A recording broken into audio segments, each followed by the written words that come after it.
Sup guys, it's Alex here, and welcome for another edition of the Bracketology update. This one is for January 22nd here. It's a Wednesday. This Bracketology came out yesterday, but we had a ton of college basketball that happened, and I figured it'd be pretty good to talk after all those games happened. I mean, right now, as I'm recording this, I'm starting this video at 7:55 p.m., so we have games like Florida, South Carolina going on right now. We got Kansas, TCU. We got St. John's, Xavier, Houston, Utah. We got some good games tonight going on as well. But there is a lot to talk about for college basketball that happened over the weekend, happened last night. I mean, heck, we had great matchups happening throughout the college basketball world. We had big-time upsets. We had Ohio State going on the road and beating Purdue. We had North Carolina continuing their horrendous season. I think they're, 12-8, 12-9, something like that. If they did not have that North Carolina name, their resume is not a tournament team right now. That is for sure. But North Carolina's got to get it turned around. But we had teams like Louisville continuing a hell of a story, winning, I think that's their 8th ACC game in a row, going on the road to SMU, who is no slouch in and of themselves. Looking at the first four out there, 14-4 on the season before that game, and beating them by basically 30 points. Absolutely crazy. Just great college basketball all around. We'll be talking more in depth as we go through the bracket and talk about the matchups, talking about how these teams have been looking lately. But didn't want to spend too much time going through the bracket. I've been thinking about the way that I've been structuring these videos over the little bit, and I think really the meat and potatoes of it is just going through the bracket and talking through the matchups, talking through where the teams stand. So I think I'm going to be spending more time doing that in these coming bracketologies, which, I mean, I'm just kind of sharing my thought process now. But if you're watching at this point in the video, it's time to talk about the NCAA Basketball 10 simulation. It has been a lot of fun. We've been picking up the views a little bit, but there are a ton of matchups this weekend that are worth simulating on NCAA Basketball 10, seeing who the computer has winning, and then posting it for all to see. We have games like Michigan and Purdue. I think that one's on Friday. Georgia, Florida, Texas A&M versus Texas, Kansas versus Houston, but then, of course, the one that everybody cares about, Auburn versus Tennessee, the two top teams really in the SEC this season. I mean, you could throw Alabama in there as well, but really it's Auburn, it's Tennessee. That's going to be a fantastic game to watch. Will Auburn continue their stranglehold on the SEC and #1 overall ranking? Will Tennessee get it back on track after a couple of losses lately, though they did survive last night? I can't remember who they beat off the top of my head, but they ended up pulling out the victory there. I think it was Mississippi State, actually. But now we'll kind of take a look here, just scrolling through the bracket, just talking through major changes. We got Texas A&M down to a 5 there, Michigan down to a 5, UConn down to a 6, more on them later after that their last couple of games. Kentucky down to a 3 after losing at home to Alabama. Speaking of Alabama, we got them up to the 1 line here. Same thing with Purdue, up to the 2, but maybe they'll fall back down to the 3 on Friday's bracketology after their loss at home to Ohio State. Then we have Kansas up to the 2. Looks like they're starting to right the ship a little bit, and then Marquette down to a 3. So now it's time to go ahead and go over to the bracket where we're really talk about these teams, see who we're going to have moving on if this NCAA tournament were to be happening right now. Absolutely love doing these. They've actually been picking up the views. I mean, we're at almost 1,000 views a video now, which usually at this point in the season we're at the 500, 600 level. So just wanted to say thank you guys for all the support. If you're new to the channel, thanks for joining. Make sure you hit that subscribe button, hit that like button. It's something I absolutely love to do. Been a huge college basketball fan for a long time. Obviously, you've been following the channel. I mean, I've been doing these really for about 7-8 years now, something like that. Absolutely crazy. The format's changed year over year, especially after Brackify went down, but we are holding strong here. If you've been watching for a long time, I see you guys in the comments too. I see some familiar faces. Thank you guys for sticking around. But enough of that. It's time to get into the predictions here. So we'll start in the top left, as we always do. Auburn versus the winner of Colgate and Moorhead. We'll root for Moorhead State as a Kentucky fan. They're from the state of Kentucky, but give me Auburn. Obviously, Auburn's going to win that matchup there. Then we have Utah State versus UCLA. Utah State's kind of been slipping a little bit. UCLA had been slipping a little bit, but got a good home win against Wisconsin last night. Give me UCLA, though. Mick Cronin, I don't think, would lose that matchup there. Got the win in the slight 9-8 matchup. Texas A&M versus McNeese, a team that people love. to have as a potential Cinderella, potential sleeper team. We thought that was going to be, they were going to do that last year against Gonzaga in the first round, but they ended up losing in another 5 versus 12. But give me Texas A&M here. This is a team that I've been falling in love with as the course of the season has gone on. As you've seen in my bracketologies where I've had them in the national championship game before, but have them winning and beating McNeese here. Houston versus Samford. Give me Houston winning that matchup there. Arizona versus the winner of Pittsburgh and Nebraska. Arizona, we got to give them their flowers. They started the season 5-5, falling from being in the top 10 preseason with Caleb Love to out of the top 25. But they've been fighting back. I think they've won 6 or 7 in a row at this point, back up to the 6th line after being on the bubble there for a little bit. Give me Arizona beating the winner of Pittsburgh and Nebraska, which I think would be Pittsburgh. Then we'll have Kentucky moving on here past Northern Colorado. Missouri versus North Carolina. I mean, we've talked about North Carolina, a team that is just falling off the train tracks right now. No idea what's going on with them. I mean, they've been a huge disappointment this season. Missouri getting some good wins, too. They just got a huge win over the weekend, but then lost at home. Actually, I don't remember if it was over the weekend. Maybe it was last week, but that road win over Florida. They did lose on the road at Texas last night, but that's a game that you expected them to lose. Give me Missouri winning that matchup there, along with Purdue beating Cleveland State. So then for a spot in the Sweet 16, Auburn versus UCLA. Give me Auburn winning that one. Texas A&M versus Houston. I mean, I've been going against Houston for a while. I just can't shake the feeling, at least right now. I mean, they've only lost 2 games, I believe, on the season. But give me Texas A&M there. It's just a feeling I have about Texas this year. They don't really have a go-to guy. I mean, they've been winning games, but we'll see what happens against Kansas this weekend. Arizona versus Kentucky. Give me Kentucky in that matchup there. Kentucky finally losing a game to a top 25 team in Alabama at home. But it looks like they're getting back on the right track. Give me Kentucky in that matchup against Arizona. Rematch of the 97 and 98 national championship games. Then we have Missouri versus Purdue. Give me Purdue winning that one. I thought about going with Missouri pulling off the 7-2 upset and having an All-SEC Sweet 16, but I can't do it there. Give me Purdue with All-American contender Braden Smith.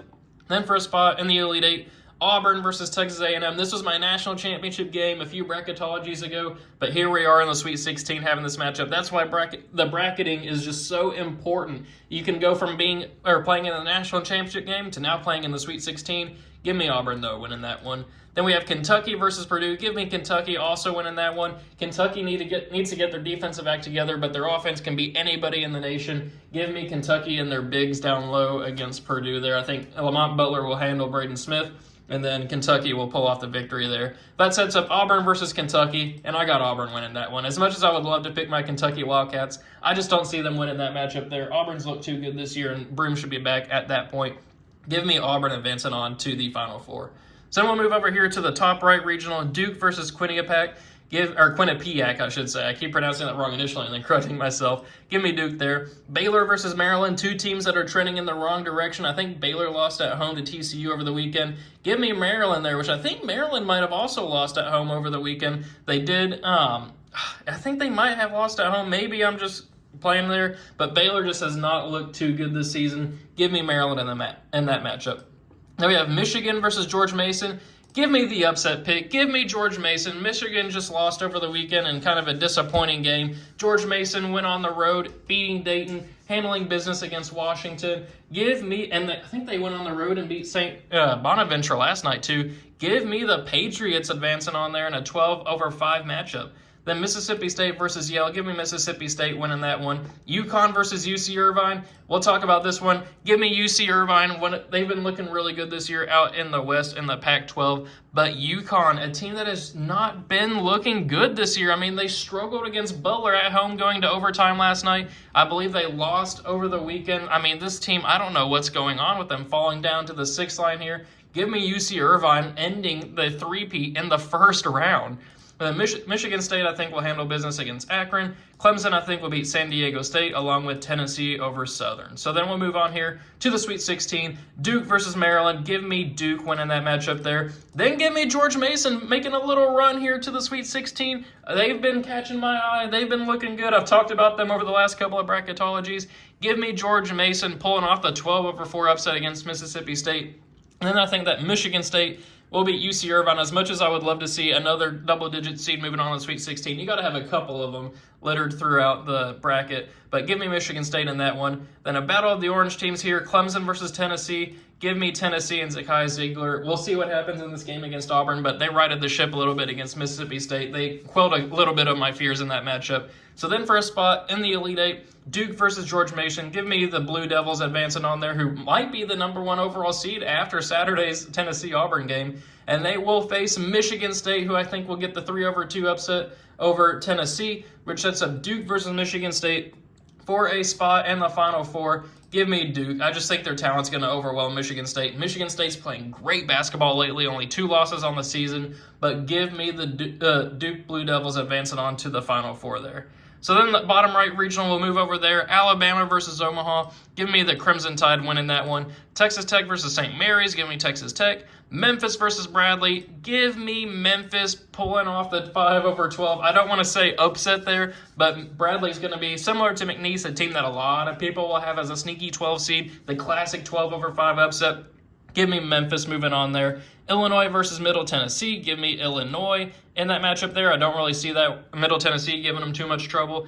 Louisville versus UCF. I've talked about Louisville this season. They've been looking good. Give me them to beat UCF or Indiana. Could have a rematch there, Louisville and Indiana, of the battle for Atlantis Classic. Then Marquette versus Charleston. Give me Marquette winning that one there, 3-over-14 over Charleston. Then Gonzaga versus Oklahoma. Gonzaga is a team that has been falling apart lately, losing at home to Santa Clara, losing on the road at Oregon State. Give me Oklahoma pulling off the 10-over-7 first-round upset over Gonzaga. And then we'll have Kansas beating UNC Asheville. Then for a spot in the Sweet 16, Alabama versus Texas Tech. Give me Mark Sears and the Crimson Tide advancing on there. Then we have Illinois versus Memphis. Give me Illinois moving on there. Louisville versus Marquette. Give me the upset here. Marquette's been looking a little shoddy lately. I believe they lost at home to Xavier over the weekend. They were struggling against DePaul. That one went to overtime. They did correct business, and I believe I can't remember who they beat last night, but they handled business last night. But Louisville, I think that this team is hot. I think that they can make some noise in this Pat Kelsey era. Moving on to the Sweet 16, pulling off that 6-over-3 upset. Then Oklahoma versus Kansas, 2 former Big 12 rivals. Give me the Jayhawks advancing on there. So then for a spot in the Elite Eight, Alabama versus Illinois. Give me Illinois pulling off the 4-over-1. Illinois, a team that I had winning the national championship just a couple of weeks ago in my bracketologies. They've been looking pretty good lately.